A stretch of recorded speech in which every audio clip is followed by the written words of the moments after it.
What is up, my deadly demon slayers? On this episode, we'll talk about a black-eyed kid sighting, a mysterious spinning object in space. Edgegrave Dave reviews Killer Sofa. Chris Whitehouse shares a personal paranormal experience. John Wright begins his coverage on hypnotic regression, and much, much more. So let's go! Do aliens exist, and are they among us? Are weird creatures lurking in the darkness? Do evil entities hide in the shadows of your bedroom while you sleep? Join us as we explore all this and more on the Warped Reality Podcast. What's up, everybody? Welcome to episode 33 of season 2 of the Warped Reality Podcast. I know you're going to enjoy this show. I have a lot of things planned for you in this episode. Tons of information, tons of cool stuff. And yeah, so I hope you enjoy it. So as I'm recording this, it's only going to be a couple days before this actually comes out. It's, the second week of March, and things are moving along pretty quickly in this year. I think it's almost, look at it. It's almost springtime. Over where I'm at in New York, we really didn't have too much of a winter, which I'm kind of glad about, because when it snows up here, it freaking snows up here. So I'm kind of happy about that. We did have a snowstorm last week, and it wasn't too terrible. It wasn't too terrible. So let's start this off a little bit, and I'm going to tell you about a little bit of a news report that I actually just read today that came out 2 days ago that I found pretty interesting. So a couple days ago, a news report was released that 28 schoolgirls from Galeras Educational Institute in Galeras, Colombia, were hospitalized for severe anxiety and fainting from using a Ouija board at school. Apparently, they used this Ouija board in school. I don't know what kind of curriculum they're doing there, but, a nurse in the closest hospital that's also a parent of one of the children there had said that she's been seeing 3 to 4 young girls coming in there every day with these symptoms from using this Ouija board or right after using it. The parents, of course, blame the school, and the school refuses to say much of anything until the medical reports are released and, more investigations happen. Oddly enough, though, this isn't the first time this has happened in Colombia. A few months ago, about 5 teens were rushed to the hospital after fainting following the use of a Ouija board. And in another school, 11 students aged 13 to 17 passed out in the school hallways.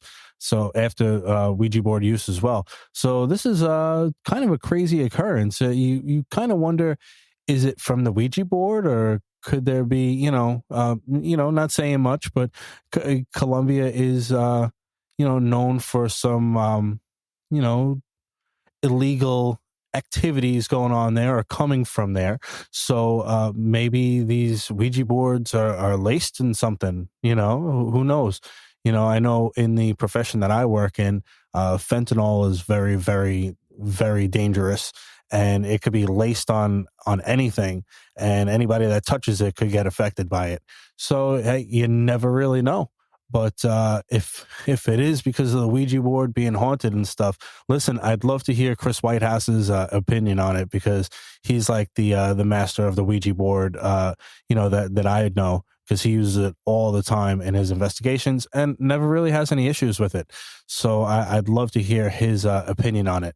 So recently on the UK website mirror.co, which I actually love looking at this website, they have a lot of cool things on there. They had reported that a drone recently picked up footage of what they believe to be proof of a black-eyed girl who has been seen in the Cannock Chase, Staffordshire woodlands since the 1980s. According to the paranormal investigator Robert Palm, he says that Cannock Chase is one of the most haunted places in Britain. He states that this girl could have fallen victim to the local diphtheria outbreak of the 1800s. The disease actually made the victim's eyes appear sunken and dark. She may also be a murder victim of Raymond Morris, who killed 3 local children from 1965 to 1967. A teenage couple had witnessed this terrifying girl a couple of times while camping overnight in 2021.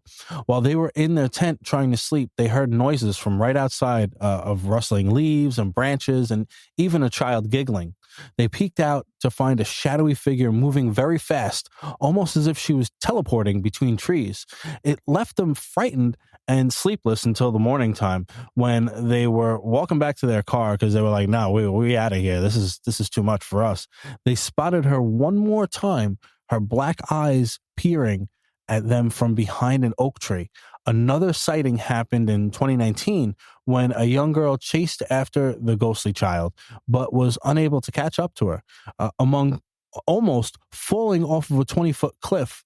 So I'll have to check this out with my buddy Chris as well, because, that's his homeland over there. I'm not sure if that's anywhere close to where he's at, but he may know a little bit about it.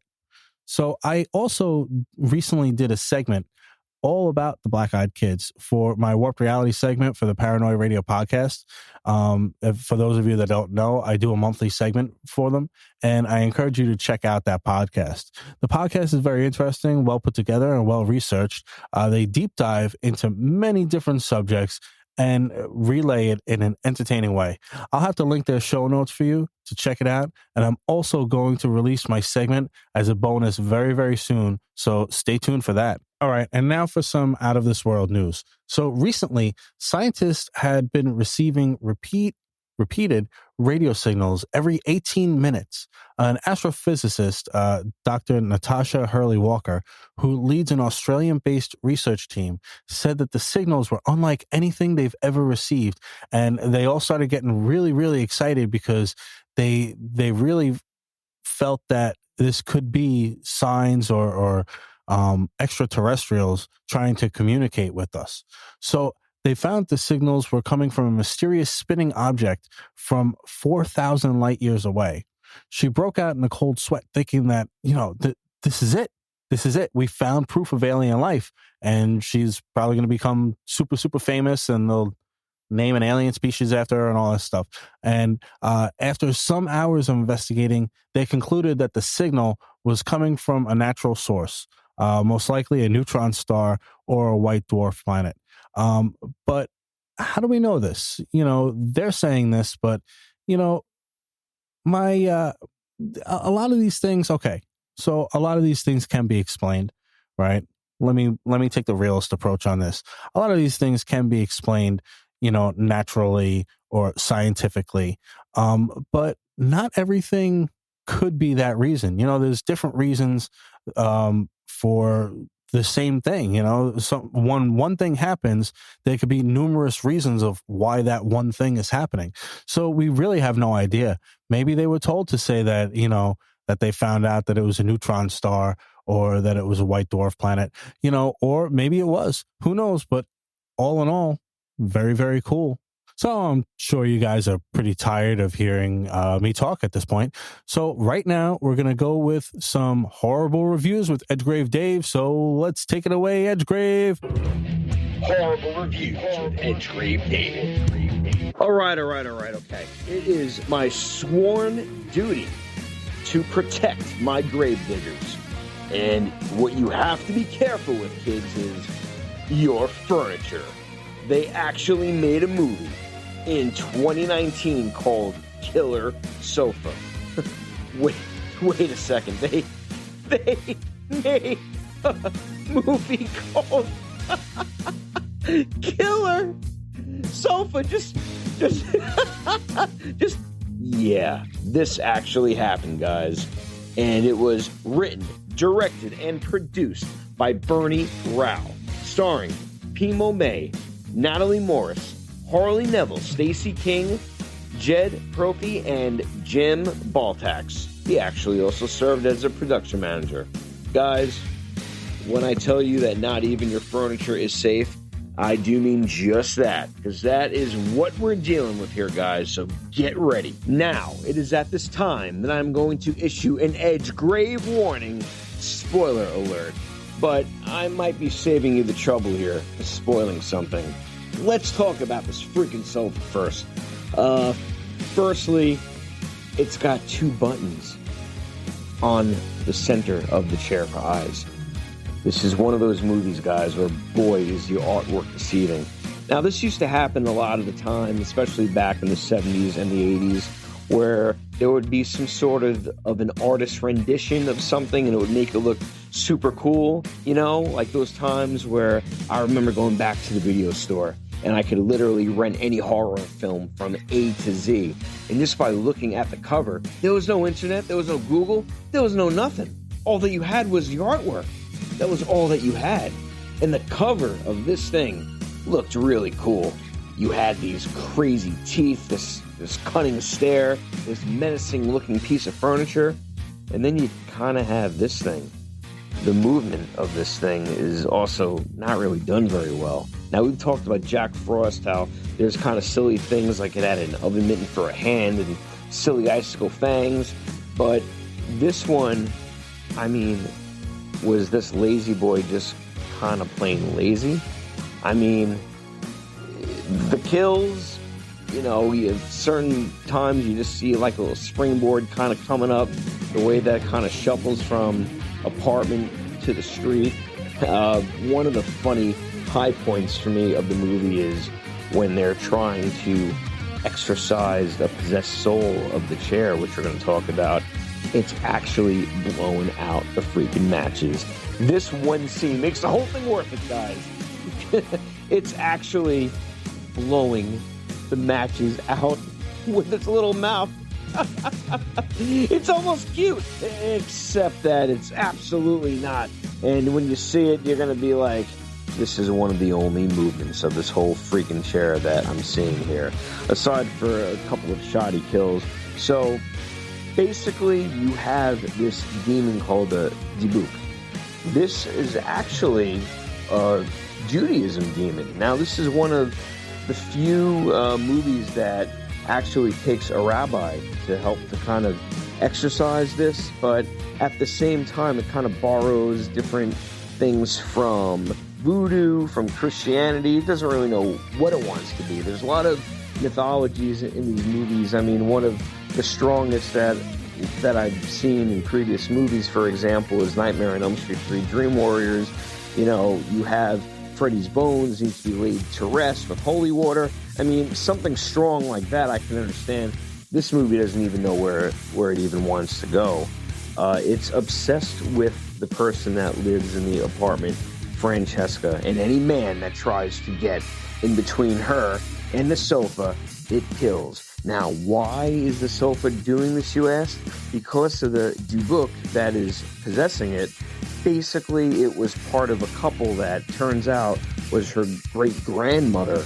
And it was a couple, they were killed in the 17th century, and this spirit has been possessing and living in the sofa for quite some time. The Dubuk are spirits of the dead who possess a living body normally, and they leave when their job is done. But in this case, it's just waiting there, and it's waiting for its lover, which is actually kind of sad. But the only sad thing about this is the actual movie itself. And that is the reason why I'm going to rate this the inaugural Broken Shovel. Now, to be fair, you know, sometimes you just kind of want a movie that you sit back and it's so bad that it's good. Well, that is not exactly one of those in this case. It does have a story that is definitely interesting to see at least once. You have two inspectors called Gravy and Grape. You know, you have this Dibuk, which isn't really talked about in any of the movies and all the different broken kind of myth lore. It's definitely something that you just might kind of want to sit back and kind of laugh at. It's got shoddy kills. It doesn't have enough of the sofa. I would really like to see that. It just kind of has like a lot of commentary that you might want to commit to yourself and just, you know, maybe throw it on with like some friends and say, wow, you know, how can you make something like this? But at the end of the day, it is entertainment, and you might just be looking down at your sofa or other furniture twice the next time that you could be doing it even right now. Have a seat, Ghost Joe. Oh my God, a killer sofa. What are they thinking of next? And the fact that this movie didn't come out in like the 80s actually really surprises me that this came out later on, because they're all, you know, all these horror directors and stuff are all obsessed with, you know, the crazy computer effects and all this stuff. and like making it look all creepy, and the stop go motion of the walking and all this stuff. And then they come out with Killer Sofa. And all I must say is it actually does remind me a lot of when we used to watch those really, really terrible movies on USA, like Up All Night, when Elvira would host it. Now I'm really dating myself, but it's true though. You know, those movies, those were these kinds of movies, and it's kind of really, really funny. And thank you, Edgegrave Dave, for watching it so we don't have to. So I don't know what to say anymore, but I'm let's just say I'm standing up while doing the rest of this podcast, okay? And on to the next segment. So right now, we're not wasting any more time, everybody. We're going to jump straight into the next segment with Mr. Chris Whitehouse of the Whitehouse Investigation Team. It's a great segment. Check it out. Let's go. Hi, it's Chris. In this episode, I would like to talk about my grandma. Now, she would have been 104 in January, but sadly she passed away at Christmas and had her funeral on her 104th birthday. Now, she's a fascinating woman, and to be honest, by the end, she wanted to go and see her dead relatives. She was sick of being a nuisance to the world, she thought, taking up space when there was other people who needed it. She kept her faculties right up until the end. It's staggering. You could talk to her about all sorts of olden times, and she'd join the conversation. There seemed to have been very little lack of memory. However, I really want to talk about when I got into ghost hunting and my gran heard I'd started a ghost team. She expressed a real interest in what we were doing, and I'd never really had conversations about spirit with her, even though she was very much a churchgoer. She would tell me that my granddad and herself would go to seances, and she'd say, "Oh, well, yeah, I remember a coffee table. We all had our hands on a coffee table, and it levitated right off the floor." And I was staggered. I mean, this is a woman I completely trust. I just don't see that she'd prank anybody or make anything up. Absolutely, church going straight as they come. So, yeah, I was fascinated by that. And I also knew that she actually worked for a time at East Riddlesden Hall, near where I live and where she lived. It's actually a 17th century manor house. She was staff for the family who owned it. When she was a young woman, and when she was walking around this place, what's now like a museum, she was walking around one day up and down the stairs, various stairs they have around the building, and she said it was like an ice bath sort of went right through her as she was on a staircase and just made her shiver to the bone, and then had gone again. It was a lovely warm day again. And she sort of went down to the kitchen and said to the kitchen staff and the lady of the house who was there, "Oh, there's a really freezing breeze right in the middle of the house." And the lady of the house said, "You've just met the Grey Lady." And she said, "Oh, right, a ghost." And so she never had that again, but it was sort of thought to be an initiation of sorts. The Grey Lady had been seen walking the grounds outside, and there's other ghost stories here, but yes, it seems my gran had two great examples of being in contact with spirit. And so towards the end, our talks would come back to my using the Ouija board, and most of my family members have a keyword that if they want to prove there's an afterlife to me, then they can spell a word on the Ouija board or do something else related to that word. It's a very unusual word, and that's why I chose it. So when I came back in January to get back into investigating, the first name that came through was my gran's first name. However, that turned out not to be my gran. But I was like, oh, here we go. So I don't know if I expect her to come through because she was so fed up of being here. She's had such a long time on Earth. I don't think she's ready to come and show herself, but we will see. We live in hope. Anyway, hope she rests wherever she is, and I'll see her again one day. So thanks for listening, and I'll see you in another episode.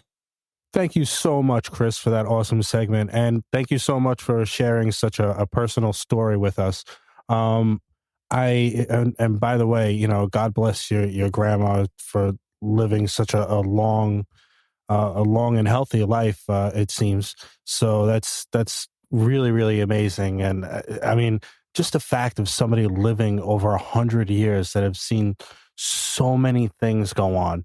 I mean, it's mind-boggling, you know, the inventions that happened in the last 104 years, the political things that happen, and the natural disasters that had happened. I mean, it's just unreal. So, you know, thank you again for that awesome segment, and I can't wait for the next ones. And yeah, so let's keep going. By the way, guys, don't forget to check out Chris Whitehouse's book, Into the Darkness, Becoming a Ghost Hunter. It's on Amazon. Please get it. Check it out. It's awesome. And check out his YouTube channels that he has. They're always linked in the show notes. And yeah, everything that his group does is amazing. And I can't wait to have more of them on. It's just my time sucks right now. I mean, I have very little time for pretty much anything. I mean, I'm putting this show together very, very quickly, and it kind of upsets me because I like to put a lot of thought into putting my episodes together.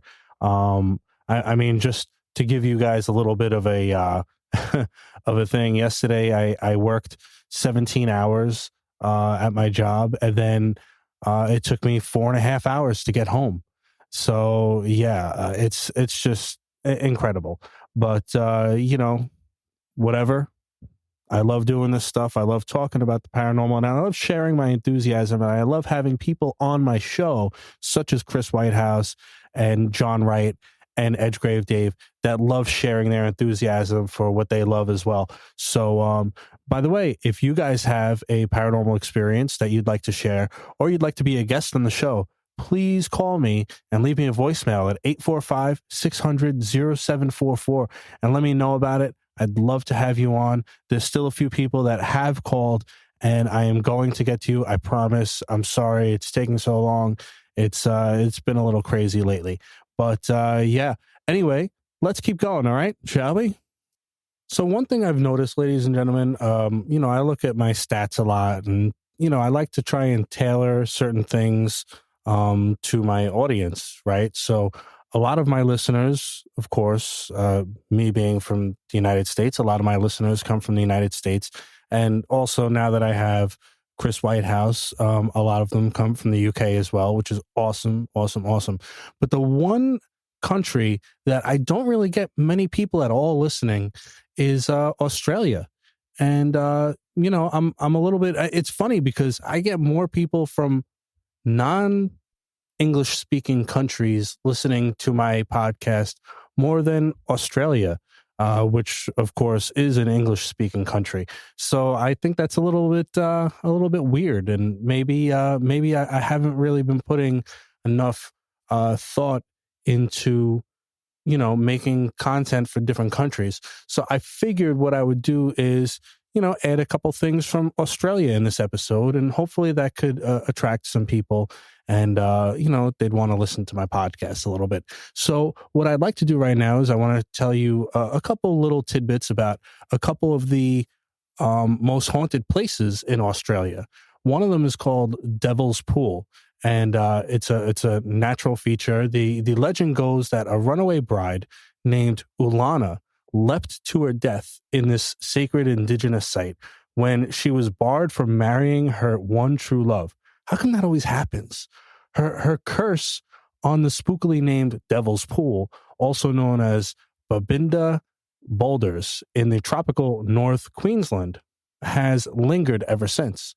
Ulana is said to have lured 17 men to a watery grave in the past half century, remembered with the eerie epitaph, "He came for a visit and stayed forever." Another one of Australia's biggest haunted places is an amusement park. It's known as Dream World, and it's known as the country's most haunted place, one of them. The production staff of that Big Brother reality TV show reported witnessing the voice and visuals of a young girl when filming the program at Dreamworld. And employees of the Gold Coast theme park have also cited the ghost dubbed Jack Dark, a 19th century gold prospector slain by a buzzsaw nearby. So if you're from Australia and you have some cool stories from the area, paranormal experiences, please give me a call. You know the number, 845-600-0744, or you can email me at ghostjoeny@gmail.com. The other thing I want to tell you guys too is that one of my favorite platforms that I used to do a virtual reality paranormal show on, it was called Alt Space VR. It's closing its doors, unfortunately. It's going away, and it's kind of upsetting because at one point this place was awesome, man. It was a great place to meet people, and it was a great place to do my my paranormal podcast, my little show that I like to do there. I've had 100 and something people there that were willing to tell their paranormal experiences and share their stories and their insight on things. And that's where I actually met, one of my favorite people in the world, Mr. Steve Neal, and Mary. She's going to kill me. I can't pronounce her last name. But they were both amazing people. Steve Neal was incredible, and I've had him on my show, season 2, episodes 2 and 3. If you want to check him out, he had some great stories, and he has awesome movies out as well. So please check him out. But now let's get to some I read it on Reddit. So this Reddit also comes to us from Australia. It was actually put on Reddit about 2 years ago by Top Legolas. So this one goes like this: ghost or worse encounter. And it's a long post, he warns. I lived with my cousin and her boyfriend out in a rural area of Melbourne, Victoria, Australia, for 3 months of 2020, during which I had 3 separate encounters with what I am convinced was a ghost or maybe something worse. The house itself was big, spacious, and spread out with 3 rooms and a long corridor. The house was once a child care center that had been rezoned as a private property, so the corridor had 2 doors that were nailed shut and no curtains or curtain rods, which left the windows exposed all the time. At night, it was absolutely creepy. It was on the main road, but so far back from the street and absolutely surrounded by trees and bushes that the street lights were barely visible. My first encounter was extremely terrifying, and even thinking about it now scares me. I was in bed, long day at work in the hospital during COVID, extremely stressful, so I went to bed around 9:30 p.m. I remember waking up in that slow way you sometimes do at night, but it wasn't because I need to use the toilet or get a drink. It was because I felt a heavy presence on the end of my bed. I slowly wake up and the presence of my legs felt heavier. I was trying to control my breathing, trying to move my legs, and the heavy presence moved up my body until it felt like something was crouching on my knees, thighs. I tried to pretend to be sleeping, but because it felt like if the presence knew I was awake, something would happen to me. So I lie as still as I can. I sleep under 3 blankets, all of them wrapped around me, so I felt like I was safe. This kind of sounds like sleep paralysis, but let's keep going with this. Until the blankets started slowly being pulled down from around me, I could feel... Okay, that does not sound like sleep paralysis. I could feel the blankets being dragged back, and the presence shifted until it was on my hips, just above my belly button. I tried to breathe as little as possible as the blankets were dragging off me and the mattress shifted beneath me, as if something was kneeling or standing on it. That was when I started to cry, biting my lips so I wouldn't make a noise, as the presence pulled my first blanket off me and started on the second. I genuinely felt like I was going to die or be seriously hurt, so I lay there in heart-pounding fright. I think I might have, and I know this sounds ridiculous, but I think I might have passed out because I remember that feeling of lightheadedness and then nothing. The second encounter I had was once again when I was in bed, but I was nowhere near asleep. I had tried to watch a few episodes of Collateral on Netflix. That's not a plug, by the way. but had given, by the way, if you're Netflix, I just helped you out, throw some love my way, but had given up due to stress about an upcoming university assignment. I was lying in the dark, half covered by my blankets, when something took hold of my arm and tugged it out of my blankets and held it up in the air. Once again, I froze, pretending to sleep. My arm was perpendicular to my body, up in the air, and I could feel something heavy kneeling on my mattress next to me. I tried to breathe slowly as whatever it was held my arm in a tight grip. I remember desperately saying Hail Mary and trying to casually move my arm as if it was shifting my sleep, but all that happened was the mattress shifted, as if the presence was climbing onto my bed, and it dropped my arm, which tingled for the rest of the night and felt like it had gone to sleep, or how your elbow feels when you bang your funny bone. The last encounter was an early morning one, because I remember seeing the sunlight through the gap in my blinds. I started to push my blankets off myself and climb out of bed when something grabbed my waist and pulled me back down, wrapping what felt like an arm around my waist. I froze, unable to move, and this presence pushed up against me, and something pressed up against my ear and whispered, "No."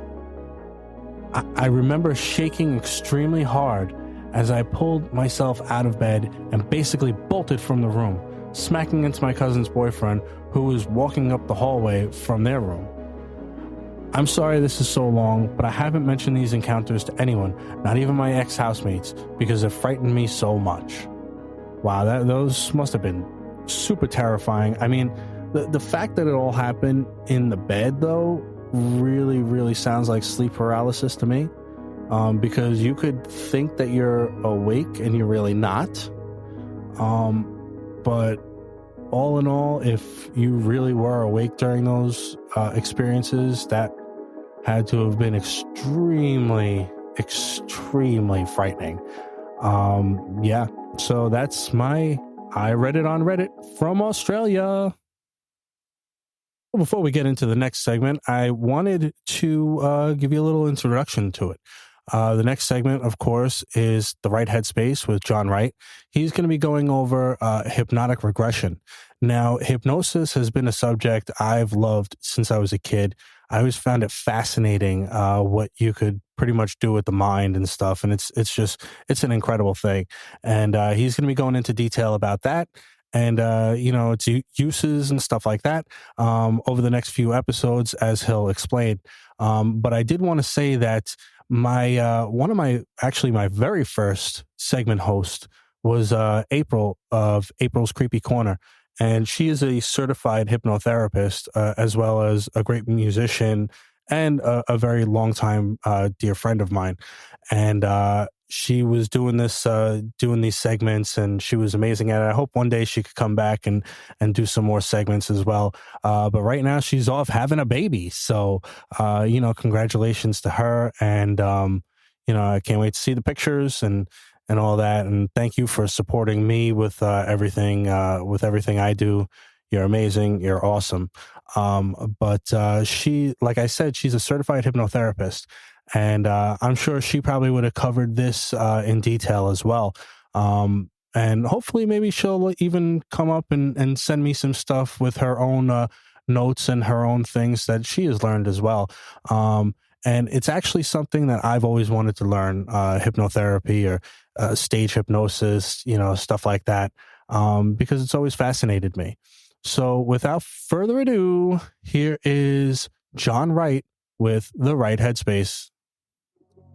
Thanks for having me on again, Joe. My new segment is going to be based on hypnotic regression.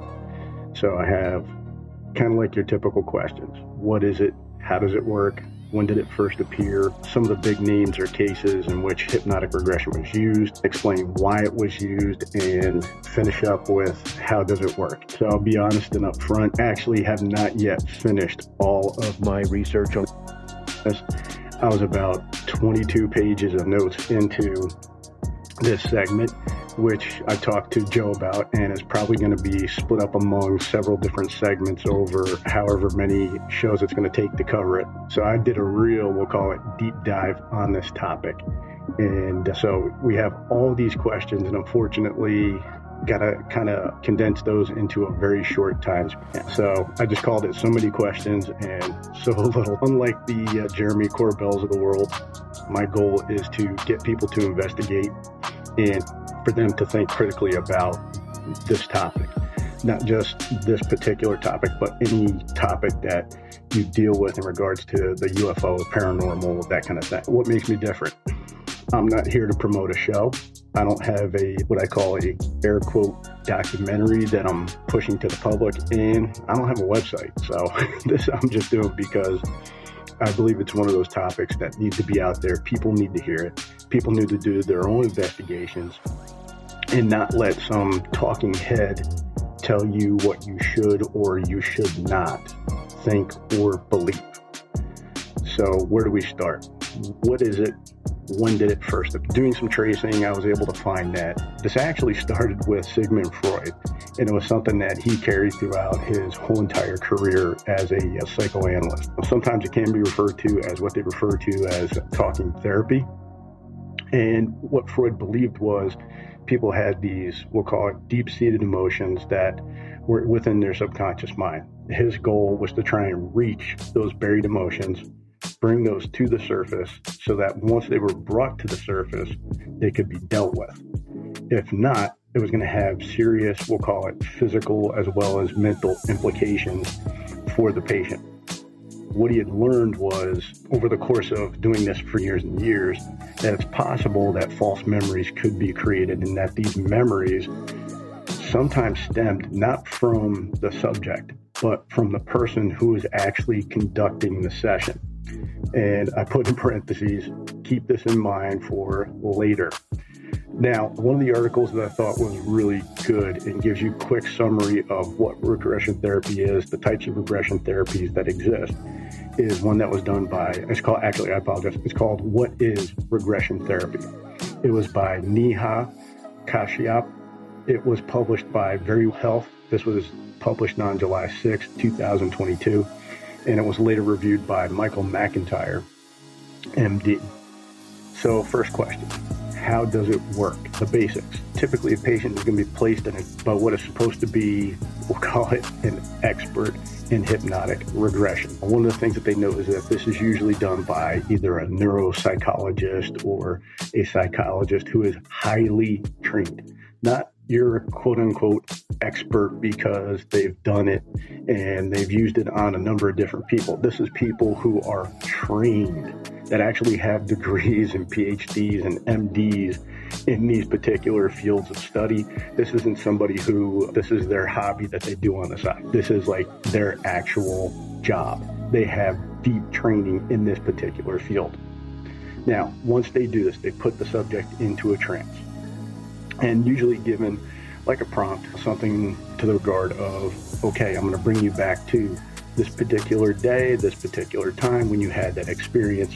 And then once they reach that moment, they just let them go. One of the things that they talk about is the hypnotist, once they get them to that point, there's supposed to be very little interference on their part. They just let the subject go, and they're going to go through whatever the experience was. They're not going to interject. Usually, they're just let the person get out whatever it is that they get out. Maybe occasionally they'll throw a question at them for that person to answer, but for the most part, it is, I'm going to bring you back to this point. Now it's yours. You take it and you run with it. As far as big names, there are a series of people that are part of this whole entire thing. So quick list was Dr. Martin Orne. What I'll do is in the next segment, I'll give you a brief history of who he is, what he did. Another name that might sound familiar to you is Dr. Benjamin Simons, typically a gentleman who is mentioned because of his connections to the Betty and Barney Hill case. After that, I'm going to get into, we'll call it some of the ufologists who played around with the ideas of using this because they thought it was like their magic bullet. Guys like Bud Hopkins, I'll throw out Leo Sprinkle, James McDonald. I got another gentleman, his name is Dr. Alvin Lawson, who did an experiment just to see if you took people who didn't share UFO beliefs, that kind of thing, and put them into the experiment, what would it produce? There's another thing that's referred to as the Maynard experiment. So rather than get into deep detail with all those things right now, I'm about the 6.5 minute mark here. I'm going to cut it short here. Joe, I'm going to kick it back to you. But before I do, I just want to mention that I did download Whitehouse's book on my Kindle, went through, read it, and loved it, and wanted to know when he's going to come up with his sequel so that this way I can find out what happened in regards to one of the spirits that he had constant contact with. That's it for me. I'm going to kick it back to you. Thanks again. Bye. Thanks again for that awesome segment, John, as usual. I love how detailed oriented you are and how you go into all the history and everything like that. That's amazing. And I really appreciate your contributions to the show so far. And I can't wait to hear more of this. As I said before, hypnosis has always interested me ever since I saw the very first demonstration of it, which for me was a show on HBO. It was Pee Wee Herman HBO special, which it was not a kids show at that point. It was before he started doing the kids show, and it's like a stage show, and it was pretty funny. But you could probably find that little clip on YouTube too, where he hypnotizes with Dr. Mongo, which is actually very, very funny. So I just always really found it fascinating that the mind could be, subject to such a thing as suggestions like that, and be open to such a thing. Now, mind you, hypnosis is not mind control, but in the next couple shows, maybe 2 shows from now, I will be talking about a certain kind of mind control that has happened and that is happening. No. It's not like the media stuff or any kind of conspiracy stuff. If you want more conspiracy stuff, by the way, check out the Paranoi radio podcast with my buddies Trebles Garcia and Big Tank. You would love it. Anyway, I'm definitely going to do a little segment on something to do with mind control, and I think you guys would definitely be interested in it. So the next thing we're going to do is some haunted eBay. Let's go. So the first item for haunted eBay is haunted antique mirror locket with ghostly image. This is real. She needs help. The starting bid goes for $45.99, and it's free shipping, all the way from Chesapeake City in Maryland.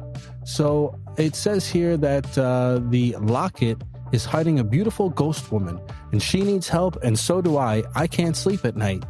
This thing scares the hell out of me. I've had it for years, but only recently has she made herself visible to me. I have no idea how to release her from captivity. She seems sweet. I have no idea why she is trapped in here. Please help. I just need to get my old purchase price back to get square and have no lingering obligation. That sounds like you just want your money back, lady. Anyway, no shipping charge. I just need to get her in the hands of someone with skills I do not possess. The locket is a bit smaller than half a dollar coin. There is no chain. Wow. $45.99 though for a nice locket, but it has a weird lady attached to it. I'm not sure if I'm good with that. So let's go on to the next one. So this one is Zach Bagan's Haunted Museum Cursed Voodoo Ritual Object, occult's evil spirit deity. And this one's going for $6,500. Yeah, you heard me right. $6,500. And the shipping is $150 from Long Beach, California. Hello and welcome. This is an authentic tribal voodoo artifact purchased from the Robert Cornell estate, respectively a private collector of high-end occult and esoteric tribal items that have a history of ritual use.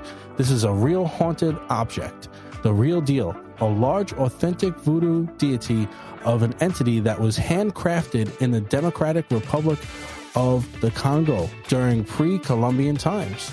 The statue stands at 55 inches tall. It's massive. The deity was used to cause harm, pain, sickness, and death to specific individuals, family members, and/or enemies. Each nail driven into the statue had a special meaning and purpose.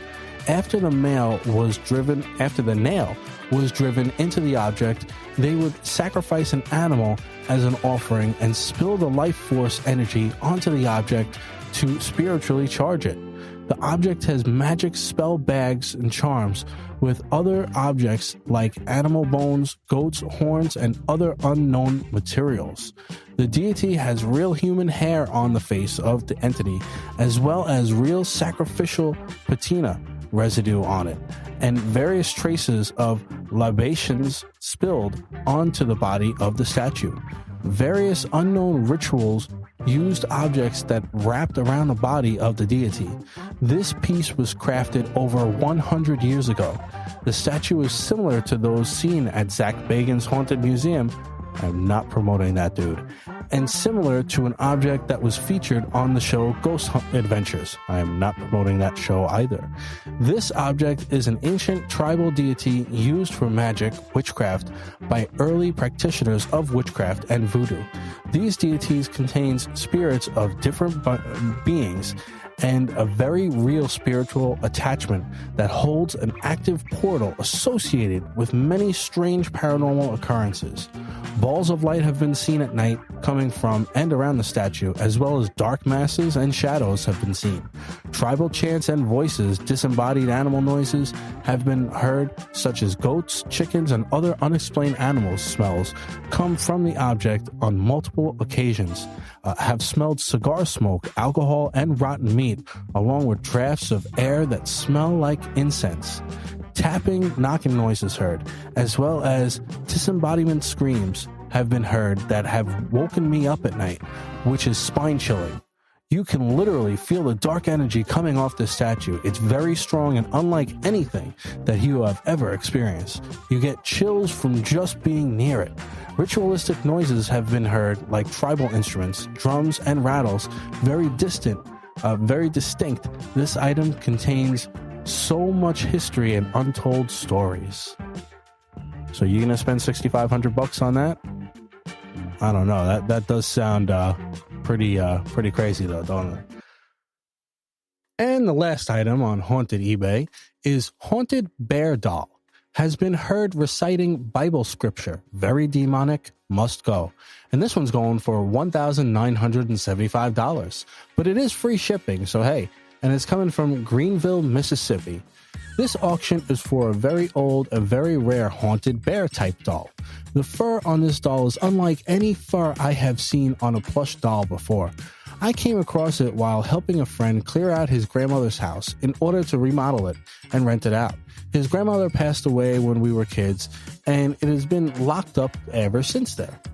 I remember seeing the bear in the window when we were kids playing in the yard one day, and the next day it wasn't there. We never dared to try to go into the house because my friend's aunt always claimed the house was haunted.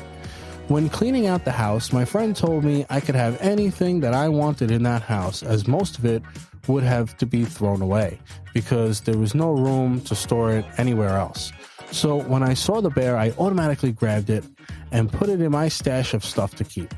I felt like the ghost stories that the aunt told us about the house were meant to keep us out of there, but the bear did give off a weird aura when I first picked it up. After a couple of weeks of having the bear, I noticed that it seemed to be discreetly moving, like it was breathing. I kept it on my shelf in my living room, and one night while in bed, I could hear weird sounds coming from the front of the house. I got up and tiptoed to the front of the house toward the living room, trying to see what was going on. I almost went in shock as I heard a whisper-like voice coming from the direction of the bear, reciting the Matthew 12:45 scripture from the Bible. Then it goes and brings with it 7 other spirits more evil than itself. That one. I left home as soon as possible and ended up sleeping in my car that night. When I finally got the courage to come back home the next day, the bear was sitting in the living room chair facing the TV. What's wrong? He just wants to watch some TV, man. The TV was on, but not the cable box, so it was watching the static on the screen, which made it even more creepy, of course. Currently, I have the bear in a footlocker stored in my storage unit. I have seen enough to know to stay away from this thing because it is dangerous.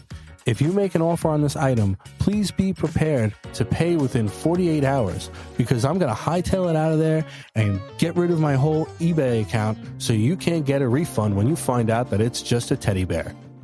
Okay, that last little bit was me adding stuff. I'm sorry. But yeah, so if you want to pay, $19.75 for a teddy bear, go for it, guys. So as I always say, I, Ghost Joe, and the Warp Reality Podcast is not responsible if you purchase any of these items and they do or do not have any kind of paranormal abilities or anything weird does or does not happen to you, okay? Purchase at your own risk. But if you do happen to purchase any of it, you know what you got to do, right? Give me a call, 845-600-0744, and let me know about it. You could do so anonymously, or you could email me at ghostjoeny@gmail.com. So that's it for Haunted eBay. So that's going to do it for me on the 33rd episode of Season 2 of the Warp Reality Podcast. Thank you guys so much for listening. Thank you to my buddy Edgegrave Dave for his awesome review, Chris Whitehouse of the Whitehouse Investigation Team, and my buddy John Wright for his awesome segment on Hypnotic Regression. And I can't wait to hear the rest of what you guys have on the next episode of the Warp Reality Podcast. It's going to be the St. Patrick's Day episode, where we're going to talk about the St. Patty's Day lore. We're going to have an awesome review, a horrible review with Edgegrave Dave on this play, very special play to all of our hearts of the Warp Reality Podcast, called Riders to the Sea. I'll tell you all about it next week. I'm sure Dave will as well. And more from John Wright about Hypnotic Regression, more from Chris Whitehouse and his Whitehouse Investigation Team, and you know what else, guys. So have a great night, and I'll see you next week. Later. Thank you for listening to the Warp Reality Podcast, and thank you to all my guests and contributors that help make this show possible. For more episodes, guest info, social media links, merch, and more, please check out warprealitypodcast.com. If you have a paranormal experience you would like to share, questions, comments, or you'd like to be a guest in the show, please leave me a voicemail at 845-600-0744, or you can email me at ghostjoeny@gmail.com. You can do so anonymously if you'd like. Also, I'd greatly appreciate it if you could leave me a review on Apple Podcasts or warprealitypodcast.com. Have a great night, everyone, and don't forget to change your shorts.